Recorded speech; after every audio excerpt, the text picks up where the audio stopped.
Andy, hello. tell me about the work. Tell us all about the work you're doing in London now with your company. Wow.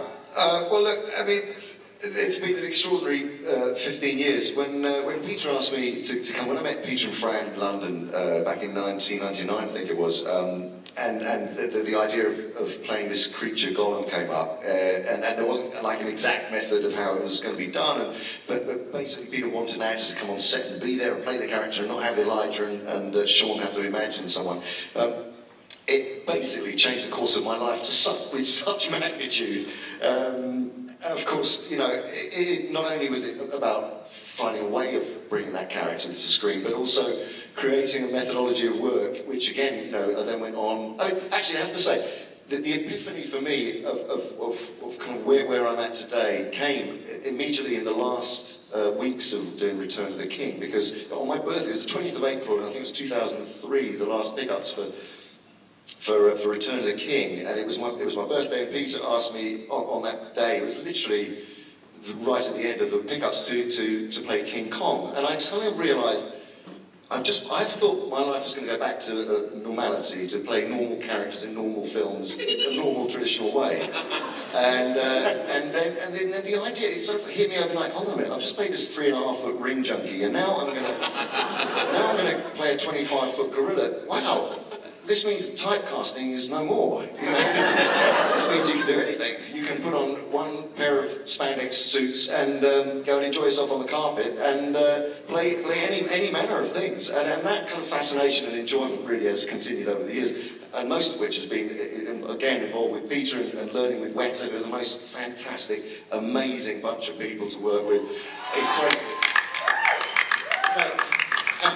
And you know, it's a sort of knowledge base and a skill set, and which I love and adore, and I do think philosophically as an actor it does break down so many barriers. You can play anything, whatever you are, it doesn't matter. You can play anything.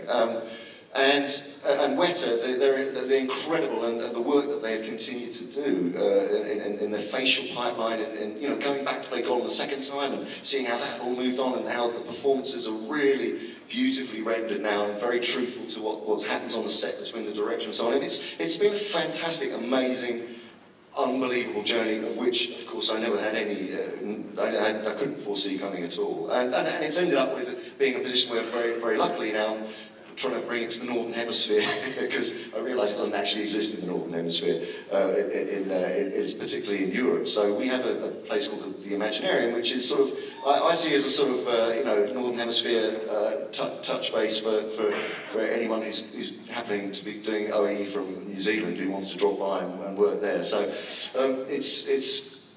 it's a great time, really enjoying it, and you know, it's very much down to Peter and Fran and Philippa and all the incredible experience I have had. Well, thank you.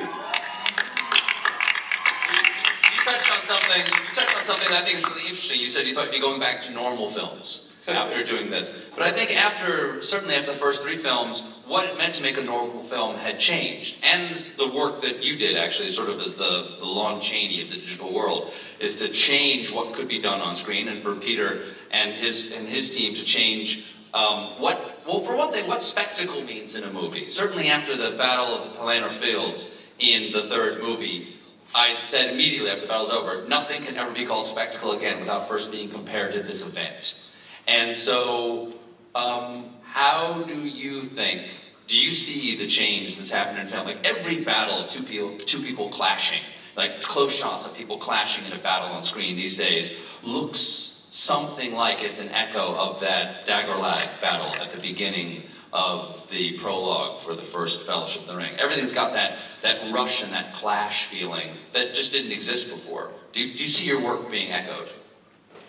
I did a little bit, yeah. I did recognise some about the sort of style in some films that came through in the years following. But I mean, that's amazing. I mean, as a filmmaker, there's no better compliment than to feel that you've influenced the way in which other filmmakers, you know, the tools that they can use and the way that they might want to shoot their movies. So yeah, it's I'm in the middle of doing a battle right now, actually. Big battle of the 5 armies.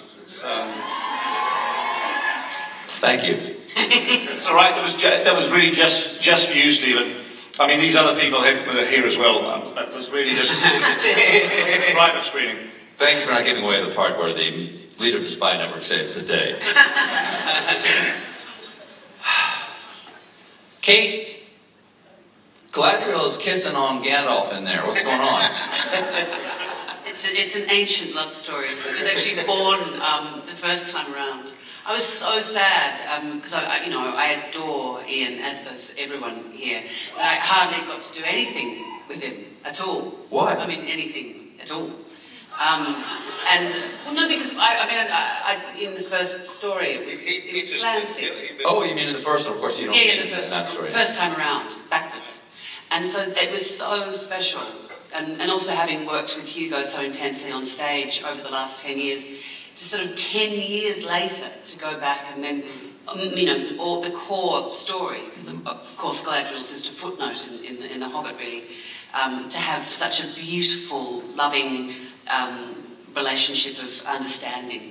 Did you wear any of the original costumes? Did they bring any of the I thought you costumes? said don't wear underwear. Yeah.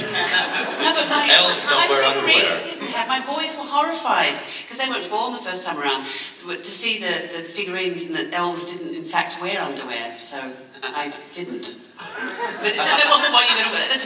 That was a bit too much sharing there. I think Ian did wear underwear. I think you buried the lead on that story.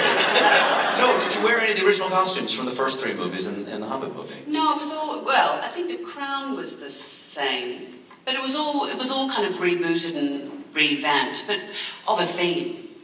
I wasn't wearing trousers. Did we use any original costume? Elijah, did you I don't think it was an actual original. I think it was a remake. I mean, we tend to keep the original costumes. They're sort of sacred now, so we kind of don't get sweat in them again. We're hoping to do a museum one day where we can have all this stuff on display.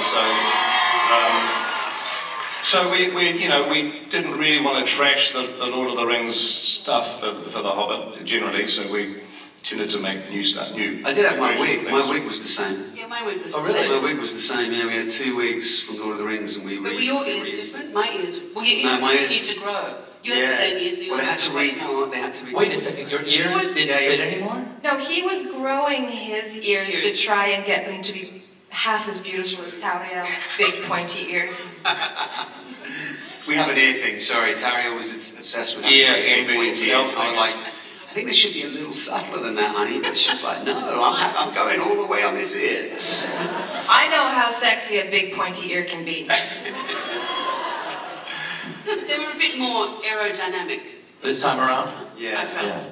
Yeah. But you can only say that in retrospect. I mean, Peter, speaking of saving things from the Lord of the Rings, one of the things that people may not know is that you've got these huge warehouses in Wellington with all the old sets. Well, they know now, don't they?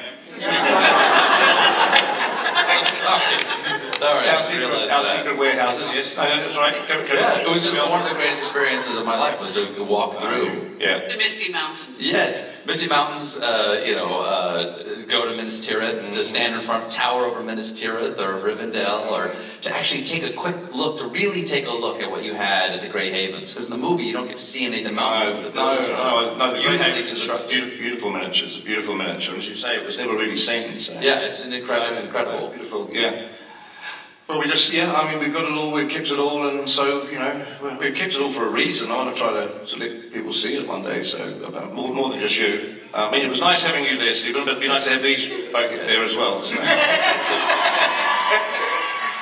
One thing that you don't see in the movie, I don't know whether you took it out digitally, but when I went and looked at Grond, when you have Grond, it's like the 12-foot long version of Grond there, the warhammer that knocks down the gates of Minas Tirith, is that it's a wolf. A ravening wolf with fire coming out of its mouth, but the prop itself has a penis. The wolf that you made. It's a penis and it's very sharp. It's kind of a terrifying image. How do you know the wolf's penis is sharp? Did you touch it? Yes, he did. I'm a super fan. I never actually realised it until you pointed it out. It wasn't removed. I mean, nobody ever asked us to remove it in the film. You didn't remove it? No. Must be there somewhere. It's there. Yeah. Stephen, it's because of people like you running around and touching wolves' penises that Comic-Con is a scary place to be. All right. Yeah. Questions? You ready to do some fan questions? Yeah. Everybody out there? We've got microphones in, let's see, where are they? Right over here, where the light is. And the young woman wearing the armor of buttons.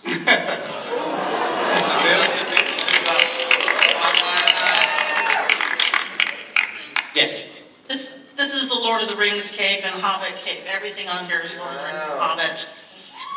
In 10 years, I expect to be back here watching clips from the Silmarillion. First things first, in dragon voice, Benedict, could you say button lady? Lady.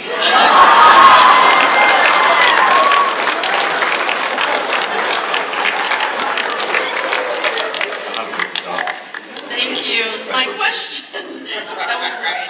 My question is for a couple of the elves. We've seen that two-shot of Bard and Legolas. My question is, does Legolas teach Bard about archery, or does Bard teach Legolas about archery? Oh, whoa. Ooh, I like the way you're going with that. We have a bow off. Yeah, we have a bow. You do get to kill the dragon, I suppose. Do you want a sensible answer or do you want a silly answer?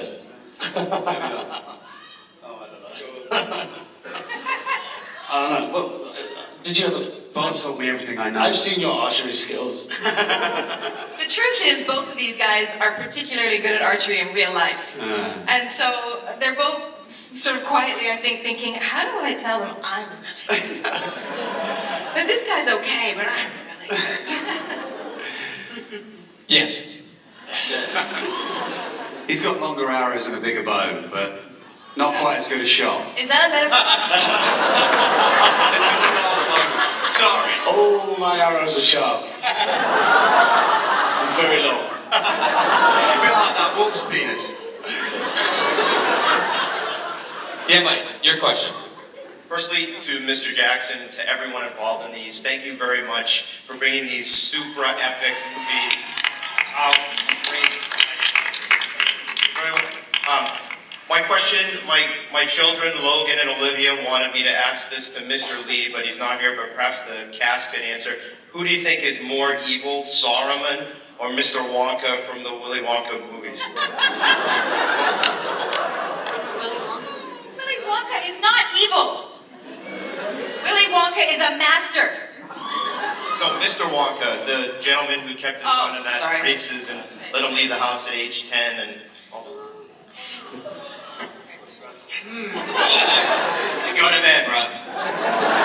Scouts. Don't often see that. I'll pass that question on to Chris Lee when I talk to him next. The young goddess. Hi. I'm a huge fan of Tolkien and Lord of the Rings and The Hobbit, and I'm also very interested in the technical aspects of acting. So I was wondering to all the actors on the panel if you had any specific technical techniques that you used in order to get into character, especially considering that sometimes you don't actually have an actor to play off of.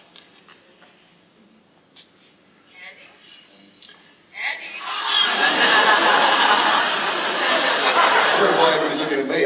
Andy Serkis has been voted the answer of that question. Well, you know, the fact of the matter is that although there's technology involved in the way of creating characters, I can only speak from my point of view, of characters like Gollum, really, what it is exactly the same. All you need is the eyes of another actor to look into, and that's it. You know, people attach this whole kind of mystery to performance capture. Really, the magic is having brilliant actors together in a room or on a set or in an environment and being able to play off each other and not let the technology become a part of it. That really is the key. So it's about, you know, embodying the character as you would in a very normal way, despite the fact that you're only wearing a spandex suit. You know, any of that stuff is just about, you know, losing the ability to lose yourself in a world, to lose yourself in a character, to bury yourself in a part so deep that you believe that you're that person or whatever. I mean, the technical aspects are challenging in movies like this. There's no question, but I don't think anybody on this stage really would let that get in the way of what it's really about. And I think that's the key. Well, it's like layers of imagination. We've got Tolkien's imagination, and then our imagination comes in, and then the CGI comes on top of that, and it's like all of these kind of beautiful collaborations, you know, one on top of each other. But if everyone's imagination is kind of alive, I think the movie gets cool. You know? Yeah. I think it also must be said that, I mean, Benedict was talking about working to a tennis ball or green screen. Certainly in the first movies, I had no idea how to play an elf. And unlike any director I think I've ever worked with, Peter and also Philippa and Fran, before every scene, would absolutely, as if this was a piece of naturalism, describe what had happened before. They'd show you pictures, drawings, things, plates they'd already shot of what you were looking at, the atmosphere that you were in. So even though there were fans going and wind blowing and people covered in dots and half prosthetics, you were completely invited into the given circumstances of the world as if you know, you were doing Chekhov, kind of, with prosthetic ears and boots. Yes. Hello. This question's to Lee, Andy, Benedict, and maybe the rest of the cast. If you had to take the characters that you played to attend Comic-Con, where would you take them and why? Hall H. I don't think I'd fit in anywhere else.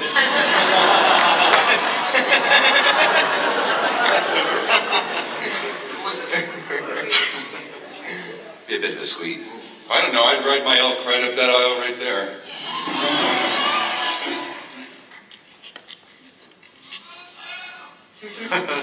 Oh, I love that. That's Nicholas feelings. I don't have it with me. Let's move on to the next question. I asked Andy as well, so... Well, I don't know where I'd go, but Gollum would probably go... Well, why don't we ask him and see where he'd go?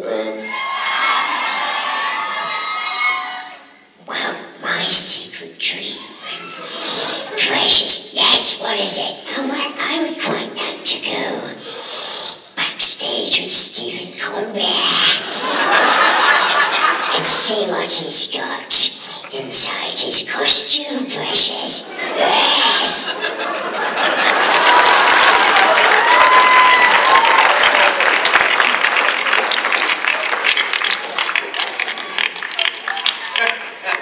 Yes, the young man surrendering. I'm a Navy SEAL with over 300 confirmed kills. I have an actual question. When you guys were working like on The Hobbit, like all three of them, were you, I missed both, but were you guys thinking of doing this more as its own film or as a prequel to Lord of the Rings? Philippa? It's interesting because we did make the decision to use the appendices and from the Lord of the Rings, so we knew it was going to be set against that backdrop. So it did shift it, of course, from the children's novel, which it clearly was written to be by Professor Tolkien.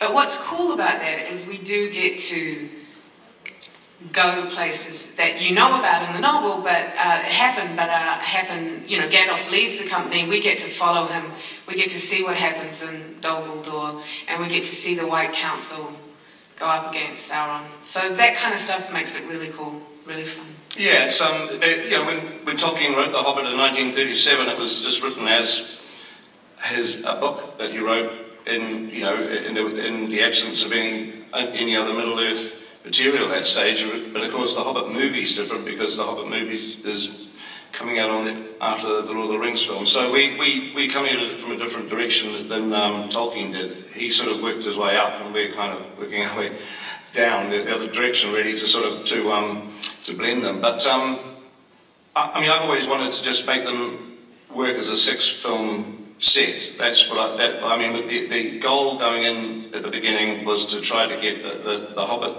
and to be the tonally, to be going into Fellowship, which then ultimately ends with Return of the King. So I've been always just thinking of the 6-film sort of, box DVD set, except by the time it's finished, probably won't be any DVDs anymore, but never mind. It was a shame. But the 6-film downloads, not very good at it. What's cool about it though is you do get some people are going to watch this from the beginning. They'll have never seen it. They get to start with the Hobbit and go all the way through. And you mentioned Galadriel's relationship with Gandalf. So when you get to Fellowship and Legolas says he fell, and your reaction to that is going to have a whole new meaning, I think, now once you see what they go through in Dol Guldur. Yeah, there's a generation. We meet a lot of people that have got young kids who they're taking them to the Hobbit films. They've never seen the Rings films, and they're going to see the 3rd Hobbit movie, and then they're going to show them the Rings movies. So there's a generation now that is going to be the way that they're going to think of these films. Okay. I think we have time for one more question. Okay. Hi, I'm a huge fan of the extended editions. I think most people are here. But, over the years, there's all this rumor of there's more footage out there we haven't seen. Is it going to be in the big 6-disc set? How are we going to see an even longer cut of Lord of the Rings down the road? Or have we seen the definitive version of those original 3 films? Good question. I mean, there is a few scenes that haven't been seen from The Lord of the Rings, but not many. Very, very few. What were those scenes? I'll tell you one day. Don't worry. I'll just keep. It's I mean, there was a Arwen and Aragorn scene, wasn't it, when they were younger and when they first met. Viggo looked like he was 12 years old without the help of computers. It was quite amazing. But no, there is a few scenes, but I don't know. We might try to put them back in.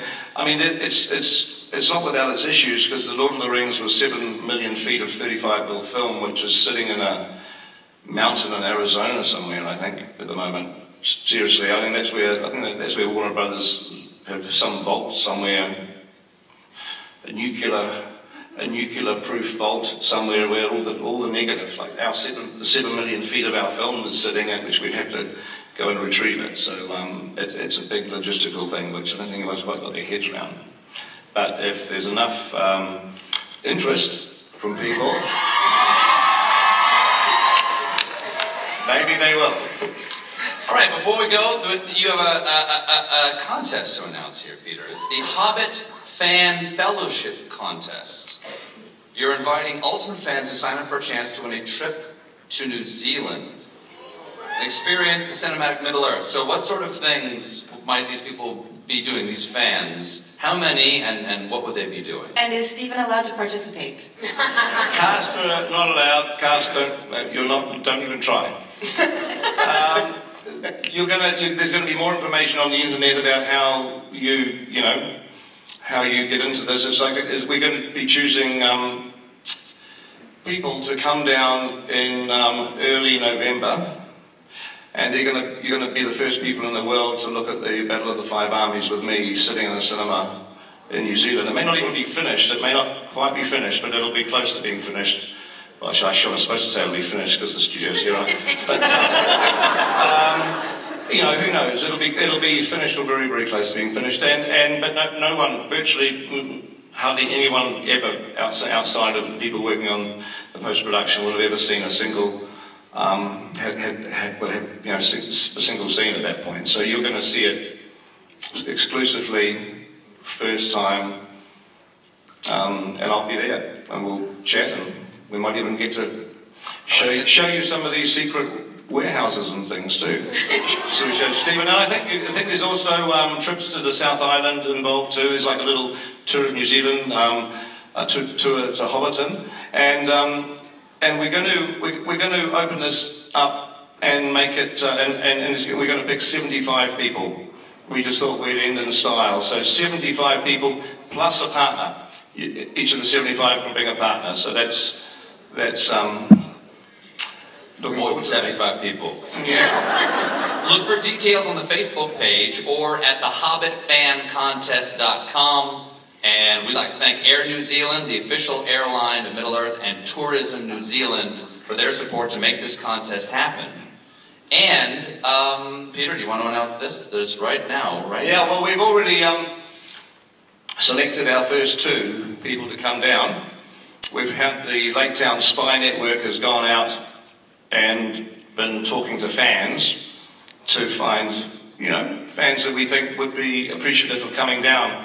And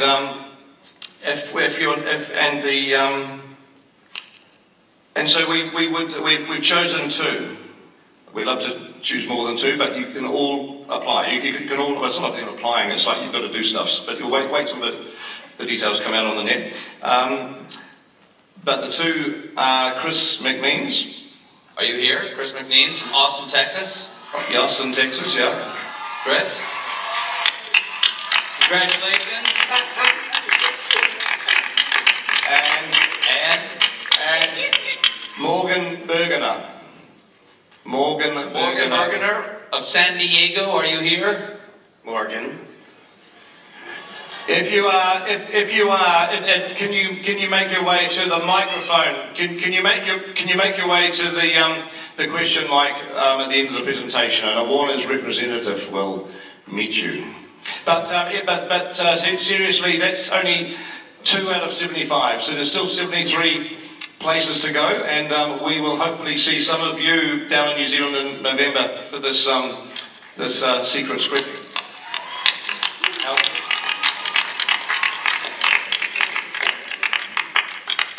Peter, anything else you'd like to say?